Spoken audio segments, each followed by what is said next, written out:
ایک روٹی والے کا واقعہ میں نے آپ کو سنانا ہے، اور یہ بڑے ہی مشہور و معروف بزرگ سے منسوب واقعہ ہے۔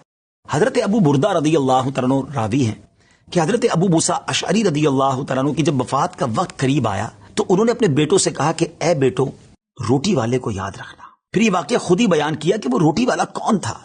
آپ نے کہا کہ ایک شخص تھا جس نے 70 سال اللہ کی عبادت کی، بڑی عبادت کی، مگر 70 سال بعد جب وہ باہر آیا تو شیطان نے اس کو بہکایا اور وہ ایک عورت کے فتنے میں مبتلا ہو گیا۔ 7 دن اور 7 راتیں وہ اس عورت کے ساتھ رہا، غلط کام ہو گئے۔ اب اس کو پھر شرمندگی ہوئی کہ یہ میں نے کیا کیا، 70 سال عبادت کی اور یہ 7 دن اور 7 راتیں میں نے گناہ میں گزار دی۔ بڑا شرمندہ، بڑا نادم، قدم قدم پر سجدے کرتا جاتا، توبہ کرتا جاتا۔ اب چلتے چلتے چلتے ایک مسافر خانے میں پہنچا تو وہاں 12 مسکین لوگ پڑے ہوئے تھے، لیٹے ہوئے تھے۔ اس نے بھی جگہ بنائی اور ان کے درمیان جا کر خود بھی گر کر سو گئے۔ اب رات میں ایک شخص آیا جو ان کو کھانا دیا کرتا تھا، روٹی دیا کرتا تھا۔ ایک ایک کر کے 12 روٹیاں لے کر آیا تھا، اس کو پتا تھا یہاں 12 مسکین رہتے ہیں۔ ایک ایک کر کے سب کو روٹی دینے لگا۔ وہ شخص جو یہاں آ کر اچانک بیچ میں آ کر لیٹا تھا، اس کو بھی وہ مسکین سمجھا اور اس کو بھی روٹی دے دی۔ لیکن ظاہر ہے کہ اگر ترتیب سے روٹی دیتے دیتے آگے آئے تو آخری نمبر والے کو روٹی نہ ملی، کیونکہ یہ تو 13 ہو چکے تھے۔ تو بانٹنے والے سے اس مسکین نے کہا کہ تم نے آج مجھے روٹی کیوں نہیں دی؟ اس نے کہا میں نے تو سب کو ایک ایک روٹی دی، کسی کو 2 نہیں دی۔ کہا تم مجھے روٹی نہیں دے رہے ہو۔ بہرحال وہ ناراض ہو گیا کہ ٹھیک ہے، پھر تم اگر یہ سمجھتے ہو کہ میں بددیانتی کر رہا ہوں تو میں تمہیں کچھ بھی نہیں دوں گا۔ یہ کہہ کر وہ شخص تو چلا گیا، مگر وہ مسکین بیچارہ بھوکا رہ گیا۔ اب وہ شخص جس نے ابھی توبہ کی تھی، پہلے 70 سال کی عبادت بھی کی ہوئی تھی، اس کو خیال آیا کہ میری وجہ سے اس مسکین کو روٹی نہیں ملی ہے۔ بھوک اسے بھی بڑی تھی، مگر اس نے وہ روٹی اسے دے دی۔ شدید بھوک لگی ہوئی تھی، رات بھر بھوک میں تڑپتا رہا، اور اسی بھوک کے عالم میں صبح اس کا انتقال ہو گیا۔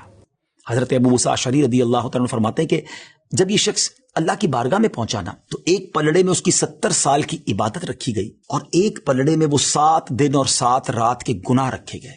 تو فرمایا کہ وہ گناہ جو تھے وہ 70 سال کی عبادت سے آگے بڑھ گئے، یعنی اب اس کے لیے گویا حکم ہو سکتا تھا کہ وہ جہنم میں جائے، مگر ان 7 دن کے گناہوں کے سامنے وہ روٹی رکھی گئی، اور اس روٹی کی برکت سے، کیونکہ وہ اخلاص کے ساتھ ایثار کی گئی تھی، مسکین کی مدد کی گئی تھی، وہ 7 دن کے بڑے بڑے گناہ معاف کر دیے گئے اور وہ جنت میں چلا گیا۔